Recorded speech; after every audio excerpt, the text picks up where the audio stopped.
ลา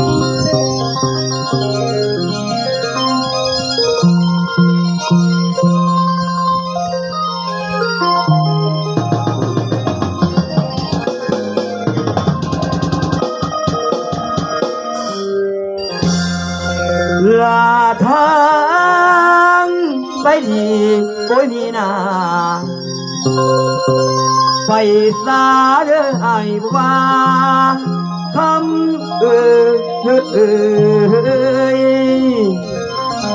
ไปเป็นที่ภรรยาผู้พันรวยกว่าอายโอ้ยคนให้เม่นตำตามเทิงบัดเทินทอป่าน้องทอป่ากาหูนอนเป็นคำ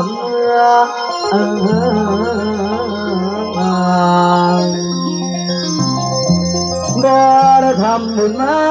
ร่วมกันกับน้องอย่าไล่มองอย่าไรเศร้าแต่งกับเขาอย่าว่าบุญตอบแทนบุญแทนคุณพ่อไม่หนุนให้เจ้าสมใจไปสากุลถึงที่สายว่าบุญโนว่าบุญบ่เครื่องจนบ่เสียใจ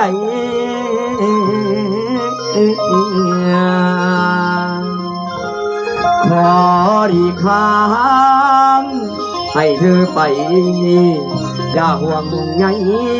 บุยน้ำอายอย่าห่วงใย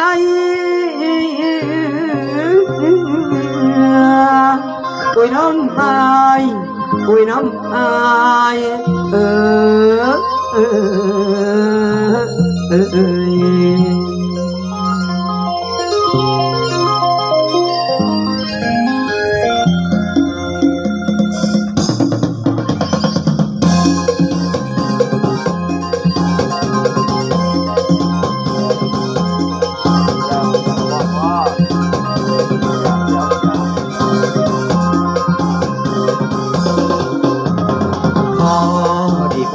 ทางไม่กิดขวางเส้นทางคนดีเกิดชาตินี้บนที่ไม่มีพอที่รักลูกจ๋าอยากร้องให้เธอน้องหากมีเศรษฐีมาขอแต่งเถิดน้องไม่ต้องรอพี่ชายไล่แต่กับคนรวยคนสวยก็ไม่ทักตนแต่งกับคนจนหน้ามนอาจทนไม่ไหวถึงจะรักเธอเท่าฟ้าคุณตารักน้องเพียงใดแต่ต้องยอมซ้ำใจต้องถูกสดใสสู้อาการนาน้องจ๋าจะจำอดีตจะเก็บไปคิดถือว่าเป็นฝันคิดว่าพี่ตายไปทำไว้ในคู่กันลงมีคู่กีดกันสร้างเกิดตะวันที่กวนคนรวย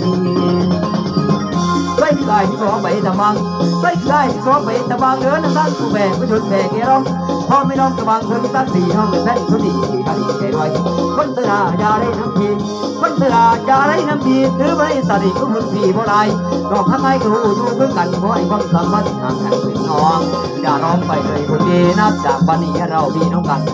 จะให้เขาดูพร้อมกันจะเถิดจำปัญญามีน้ำตาเรื่องน้ำหน้าพี่จะเศร้าเจ้าว่าเขาสู่พี่เดือดทั้งพี่ที่รักน้ำตายอมตัดปัญหาไม่มาขวางทางน้องนี่ไม่ว่าเสียใจดอกบุญนั่งไม่ว่าเสียใจดอกบุญแท้คนแรกว่ายังทางนั่งก็ให้น้องของพี่มีหลักยาเป็นคนหันมาที่ใดไปได้ด่าปัญญาของเพิ่นไปได้ด่าปัญญาของเพิ่นจะพูดสูงตื่นจะพูดสูงตื่นจะลืมเอิญไปน้องก็ให้น้องของพี่ก็ใส่ขอให้ทางเธอไปหวังให้น้ำอาย ว่าไงไงโอ้ยน้ำอายโอ้ยน้ำอาย